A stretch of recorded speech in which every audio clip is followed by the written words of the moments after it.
రాష్ట్రంలో ఎబ్సెట్ పరీక్షలు ప్రారంభమయ్యాయి. ఇవాళ రేపు అగ్రికల్చర్, ఫార్మసీ అభ్యర్థులకు పరీక్షలు జరగనున్నాయి. మే 2 నుంచి 4 వరకు ఇంజనీరింగ్ అభ్యర్థులకు ఎగ్జామ్స్ నిర్వహించనున్నారు. మొత్తం 3,06,796 దరఖాస్తులు వచ్చాయి. 2 సెషన్లలో పరీక్షలు జరగనున్నాయి. ఉదయం 9 గంటల నుంచి మధ్యాహ్నం 12 గంటల వరకు మొదటి సెషన్, మధ్యాహ్నం 3 గంటల నుంచి సాయంత్రం 6 గంటల వరకు రెండో సెషన్ జరగనుంది.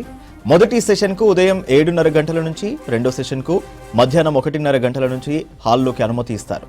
పరీక్షా కేంద్రంలోకి నిమిషం ఆలస్యమైనా అనుమతించబోమని అధికారులు తెలిపారు.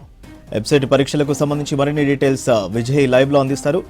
విజయ్, వెబ్సైట్ పరీక్షలు ఇందాకనే ప్రారంభమయ్యాయి. ఉదయం 9 గంటల నుంచి మధ్యాహ్నం 12 గంటల వరకు పరీక్ష జరగనుంది. ప్రస్తుతం మనము ఎల్బీ నగర్ అయాన్ డిజిటల్ సెంటర్లో ఉన్నాము. ఇక్కడ చూడొచ్చు, ఆల్రెడీ పరీక్ష స్టార్ట్ అయింది. మొత్తంగా కూడా 1 నిమిషం నిబంధన అమలు ఉండడంతో 9 గంటలకే ఇక్కడ ఉన్నటువంటి అధికారులు కానీ సిబ్బంది గేట్లు కూడా క్లోజ్ చేయడం జరిగింది. అయితే ఈసారి మొదటిసారిగా వెబ్సైట్ నిర్వహణకు సంబంధించి అధికారులు క్యూఆర్ కోడ్ను కూడా ఏర్పాటు చేయడం జరిగింది. ఈ క్యూఆర్ కోడ్ ఆధారంగా సెంటర్ను ముందుగానే కనుక్కునే విధంగా కూడా ఏర్పాట్లు చేశారు. ఎందుకంటే ఈ రోజుకు సంబంధించి ఈరోజు అగ్రికల్చర్, ఫార్మసీ సంబంధించినటువంటి పరీక్షలు జరగనున్నాయి. దీనికి సంబంధించి కూడా అన్ని రకాల ఏర్పాట్లు చేశారు. ముఖ్యంగా గ్రేటర్ హైదరాబాద్ పరిధి విషయానికి వస్తే, గ్రేటర్ హైదరాబాద్ పరిధిలో 70 సెంటర్లు ఏర్పాటు చేయడం జరిగింది. అయితే 1 నిమిషం నిబంధన అమలు ఉండడము, దీనికి సంబంధించి కూడా అన్ని రకాల జాగ్రత్తలు కూడా అధికారులు తీసుకున్నారు. మనం ఒకసారి విజువల్లో చూడొచ్చు. పరీక్షా కేంద్రాల వద్ద 144 సెక్షన్ను కూడా ఏర్పాటు చేయడం జరిగింది. ఎవరు కూడా సెంటర్స్కు రాకుండా కూడా అన్ని రకాల జాగ్రత్తలు కూడా తీసుకుంటున్నారు. ఎందుకంటే గతంలో కొన్ని ఇబ్బందులు జరగడము, మొత్తంగా కూడా ఈ పరీక్షకు సంబంధించి ఆ డిజిటల్ కేంద్రాలలో జరగనుంది. కంప్యూటర్ బేస్డ్గా పరీక్ష జరుగుతుంది కనుక ముఖ్యంగా పవర్కు సంబంధించి ఎలక్ట్రిసిటీ డిపార్ట్మెంట్తో కోఆర్డినేషన్ చేసుకుంటున్నారు. ఎందుకంటే ఎక్కడ కూడా చిన్న ఇష్యూస్ వచ్చినా పరీక్ష ఆలస్యమయ్యే అవకాశం ఉంటుంది కనుక ఇటు జేఎన్టీయూ కానీ ఉన్నత విద్యా మండలి అధికారులు కూడా అన్ని రకాల జాగ్రత్తలు అయితే తీసుకుంటున్నారు. పరీక్ష ఆల్రెడీ స్టార్ట్ అయింది. మనం ఒకసారి విజువల్లో చూడొచ్చు. వీరందరూ కూడా పేరెంట్స్, విద్యార్థులకు, అభ్యర్థులకు సంబంధించినటువంటి పేరెంట్స్ వివిధ ప్రాంతాల నుంచి పెద్ద ఎత్తున పరీక్షా కేంద్రాలకి తరలి రావడం జరిగింది. సో కొంతమంది పేరెంట్స్తో మాట్లాడదాం. వారు ఎక్కడి నుంచి వచ్చారు, వారి పిల్లలు ఏమంటున్నారు? ఎక్కడి నుంచి వచ్చారు మీరు? సార్ గద్వాల నుంచి వచ్చారు. టైంకు చేరుకున్నారా సెంటర్కి?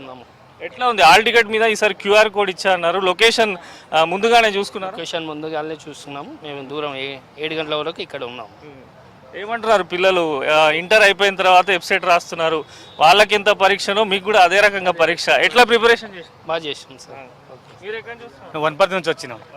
రాత్రి 11 గంటల బస్సు ఎక్కిన, రాత్రి బస్ స్టాండ్లో వండుకున్నా, ఉదయం పిల్లలను తోలుకొని వచ్చిన, 7కి వచ్చిన. ఇంకా బాగానే పిల్లలు అయితే మంచిగానే పోయినారు. చాలా మంది పిల్లలు కూడా మంచిగా వెళ్ళిపోయారు. అందరూ తల్లిదండ్రులు అందరూ సంతోషంగా ఉన్నాం అందరు పోయినందుకు. ఏమంటున్నారు మరి పరీక్ష గురించి? పిల్లలు ఇంకా ప్రిపరేషన్ అయినారు, రాస్తారు ఎగ్జామ్. మరి రాసి మంచి ర్యాంక్తో బయటకు వస్తారు అందరూ. సో అది చాలామంది మనం పేరెంట్స్ చూడవచ్చు. సిటీ సరౌండింగ్లో ఉన్నటువంటి చుట్టుపక్కల ప్రాంతాల్లో ఉన్న వారందరికీ కూడా సెంటర్స్ హైదరాబాద్లోనే పడ్డాయి. దాదాపు 70 సెంటర్లు ఉండడంతో అనేక ప్రాంతాల నుంచి కూడా పేరెంట్స్ ఇక్కడికి తరలి రావడం జరిగింది. మీరు ఎక్కడి నుంచి వస్తున్నారు?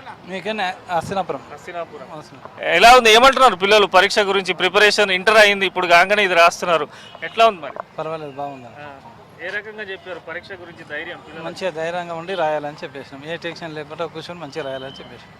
సో అది పేరెంట్స్ అయితే చాలామంది, ఎందుకంటే 9 to 12 ఒక సెక్షన్, మళ్ళీ ఆఫ్టర్నూన్ ఒక సెక్షన్ ఉండటంతో అన్ని రకాల జాగ్రత్తలు అయితే తీసుకుంటున్నారు. ఓవరాల్గా పరీక్షా కేంద్రాల వద్ద ఎటువంటి ఇబ్బందులు లేకుండా కూడా ఇక్కడ ఉన్నటువంటి సిబ్బంది ముందుగానే అలర్ట్ చేయడం జరిగింది. అయితే జేఎన్టీయూ హైయర్ ఎడ్యుకేషన్ సంబంధించినటువంటి అధికారులు కూడా ఎప్పటికప్పుడు పరీక్షను మానిటర్ చేస్తున్నారు. ఎక్కడ కూడా, ఎందుకంటే జిల్లా కేంద్రాలలో కూడా అనేక సెంటర్స్ ఉండడం, ఎవరికి ఇబ్బందులు కలగకుండా కంప్యూటర్ బేస్డ్ కనుక కంప్యూటర్ ఆన్ అయిన తర్వాతనే పరీక్షను ప్రారంభిస్తున్నారు. ఎక్కడన్నా కంప్యూటర్స్ డిలే ఆన్ కావడం అట్లాంటివి జరిగితే వారికి కూడా అదనపు టైం కూడా కేటాయిస్తున్నట్టు కూడా అధికారులు చెప్పడం జరిగింది. ఈరోజు అయితే మొత్తంగా కూడా అగ్రికల్చర్ అండ్ ఫార్మసీ పరీక్షలు స్టార్ట్ అయితే మళ్ళీ నెక్స్ట్ శుక్ర, శని, ఆదివారాలు 3 రోజులకు సంబంధించి ఇంజనీరింగ్ స్ట్రీమ్ పరీక్షలు ప్రారంభం అవుతాయని చెప్పి అధికారులు స్పష్టం చేశారు. అయితే ఇంజనీరింగ్ స్ట్రీమ్కే పెద్ద సంఖ్యలో అభ్యర్థులు, విద్యార్థులు పరీక్ష రాస్తున్నారు. దాదాపు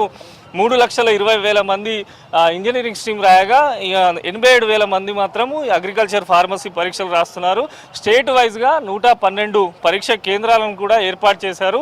ఇప్పుడు 9 గంటల నుంచి 12 గంటల వరకు అయితే ఎగ్జామ్ కొనసాగనుంది. మళ్ళీ ఆఫ్టర్నూన్ 3 to 6 3 అవర్స్ కూడా ఈ పరీక్ష కంటిన్యూ అవుతుంది. అయితే ఈసారి బయోమెట్రిక్ కంపల్సరీ చేశారు. బయోమెట్రిక్ అభ్యర్థులు తీసుకున్న తర్వాతనే అందరినీ కూడా పరీక్ష కేంద్రానికి పంపడం జరిగింది. ఎటువంటి అవాంఛనీయ సంఘటనలు జరగకుండా ఈ చుట్టుపక్కల ఉన్నటువంటి జిరాక్స్ షాపులు కానీ ఇక్కడ 144 సెక్షన్ కూడా అమలు చేశారు. సో చాలా వరకు కూడా ఇంటర్ తర్వాత నిర్వహించేటువంటి ఎఫ్సెట్ ఎగ్జామ్కు సంబంధించి ఎంతోమంది విద్యార్థులు వారి భవిష్యత్తుకు సంబంధించి టాప్ కాలేజీలలో ర్యాంకులు రావాలంటే ఇటు అగ్రికల్చర్ కానీ ఫార్మసీలో మంచి ర్యాంక్స్ వచ్చి సీట్స్ సాధించాలంటే ఈ పరీక్ష కంపల్సరీ మంచి ర్యాంకు తెచ్చుకోవాల్సి ఉంటుంది. అయితే గతంలో ఎన్నడూ లేని విధంగా QR కోడ్ను హాల్ టికెట్స్ మీద ఏర్పాటు చేయడంతోనూ ముందుగానే పేరెంట్స్కు విద్యార్థులకు ఎక్కడ సెంటర్ పడ్డది, ఎక్కడ లొకేషన్ ఉంది, వారి ఇంటి నుంచి ఎంత డిస్టెన్స్ ఉంది, ఈ వివరాలన్నీ క్లియర్గా తెలవడంతో కొంత గందరగోళ పరిస్థితులు తలెత్తలేదు. దాదాపు ఆర్టీసీకి సంబంధించి ఆర్టీసీ కూడా పూర్తి స్థాయిలో స్పెషల్ బస్సులు కూడా సిటీ ప్రాంతాల్లో నడుపుతున్నది. ట్రాఫిక్ సంబంధించి కూడా ఎక్కడెక్కడ సెంటర్స్ ఉన్నాయో అక్కడ ట్రాఫిక్ పోలీసులు కూడా స్పెషల్ ఇక్కడ ట్రాఫిక్ పోలీసులను కూడా నియమించడం జరిగింది. ఓవరాల్గా ఎటువంటి ఇబ్బందులు లేకుండానైతే ఈరోజు మార్నింగ్ సెషన్ ఎఫ్సెట్ పరీక్ష ప్రారంభం కానుంది. ఒక గురువారం గ్యాప్ ఉంటుంది. గురువారం గ్యాప్ తర్వాత మళ్ళా శుక్ర శని ఆదివారం 3 days మళ్ళీ ఇంజనీరింగ్ స్ట్రీమ్కి సంబంధించినటువంటి పరీక్షలు నిర్వహించనున్నారు. పరీక్షలు నిర్వహించిన 10 నుంచి 15 రోజుల్లోనే ఫలితాలు విడుదల చేస్తామని చెప్పి కూడా ఇటు ఉన్నత విద్యామండలి JNTU అధికారులు అయితే స్పష్టం చేశారు. సూర్య.